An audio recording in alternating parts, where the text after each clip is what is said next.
আসসালামু আলাইকুম। আশা করি আপনারা সবাই ভালো আছেন। আলহামদুলিল্লাহ আমিও ভালো আছি। ছেলের আবদারে আজকে ফুচকা বানাতে এসেছি। লাইফে ফার্স্ট টাইম ফুচকা বানাবো। জানি না পারবো কিনা, তবুও চেষ্টা করব। কেন পারবো না? চেষ্টা করে নিশ্চয়ই পারবো, তাই না? ছেলে যেহেতু খেতে চেয়েছে, ও তো খায় রোজে বাইরে গিয়ে, কিন্তু বলেছে আম্মু তুমি আমাকে বানাই দেবা। আর কি করবো, বানাইতেই তো হবে, তাই না? আমি প্রথমে ফ্রাই প্যানে তেল দিয়ে সুন্দরভাবে তেলটা গরম করে নিয়েছি। এরপর ফুচকাগুলো দিচ্ছি।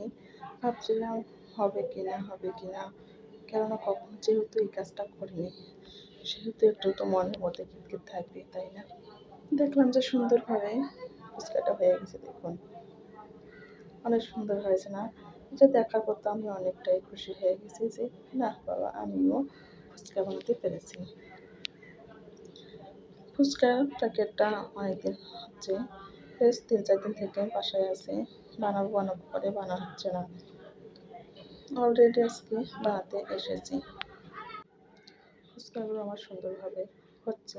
যেগুলো দেখতেছেন যে ফুলছে না, কোনো সমস্যা নেই। এগুলো খেতে মজা লাগে। আপনারা এগুলো নষ্ট করবেন না, এগুলো খাবেন। আপনারা যদি কখনো ফুচকা নিজে হাতে বানিয়ে খেতে চান, তাহলে আমার এই টিপসটা ফলো করবেন। নিশ্চয়ই আমার মতো আপনারাও বানিয়ে খেতে পারবেন। আমার মনে হয় নিজের হাতের তৈরি খাবার যেমনই হোক না কেন, তার মধ্যে একটা অন্যরকম স্বাদ থাকে, তাই না? দেখুন, আমি কথা বলতে বলতে বেশ কিছুটা ফুচকা ভেজে নিচ্ছি। আমি আজকে সম্পূর্ণ প্যাকেট ভাজবো না, কেননা একটা প্যাকেটে কিন্তু অনেকটা পরিমাণ ফুচকা থাকে, সেজন্য আমি অল্প কিছুটা ভেজে নেব। আমি এরকমভাবে সুন্দরভাবে ফুচকাগুলো ভেজে নিচ্ছি। দেখুন, যখন আপনাদের এভাবে ভাজা হয়ে যাবে, তখন এরকম একটা ছাঁকনি দিয়ে সুন্দরভাবে ফুচকাগুলো উঠে নেবেন, তাহলে তেলটা আপনার সুন্দরভাবে নিচে পড়ে যাবে। ফুচকা ভাজার পর এখানে আমি কিছুটা শুকনো মরিচও ভেজে নেব এই তেলে, কেননা আমি যে ভর্তাটা করব সেটা শুকনো মরিচ দিয়ে করব। শুকনো মরিচগুলো আমি সুন্দরভাবে ভেজে নিচ্ছি। এখন তো ফুচকা খেতে হলে ফুচকার যে প্রধান টক, সেটা তো বানাতে হবে, তাই না? এখানে আমি কিছুটা পরিমাণ টক নিয়ে সুন্দরভাবে বানিয়ে নেব। টকটা আমি কখনো এর আগে বানাইনি। আপনারাও যারা পারেন না, তারাও সুন্দরভাবে বানিয়ে নিতে পারবেন।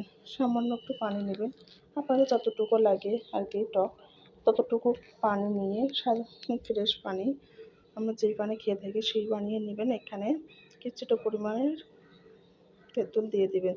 তারপর হাত দিয়ে সুন্দরভাবে একটু নাড়াচাড়া করবেন, তারপর দেবেন টকটা হয়ে গেছে। আপনারা যদি ইচ্ছা করেন যে এখানে আমি ঝাল লবণ কিছু দিবেন, অ্যাড করবেন, সেটা দিতে পারেন, কোনো সমস্যা নেই। ফুচকা কেউ আছে ঝাল ঝাল খেতে পছন্দ করে, আপনারা নিজেদের মতো করে ঝালটা দিতে পারেন।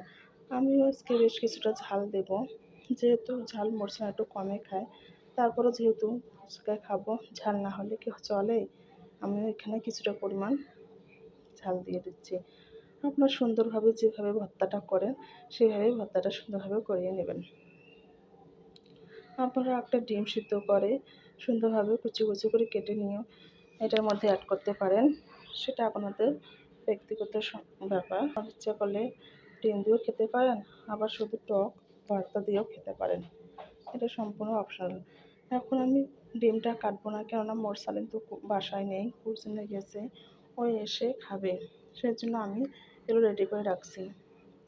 আমার তো হয়েছে না, সেজন্য আমি ভর্তা টক নিয়ে বসে পড়েছি। আমি আগে টেস্ট করব কেমন হয়েছে, কেননা অনেকক্ষণ ধরে অনেক কষ্ট করে এগুলো তৈরি করেছি।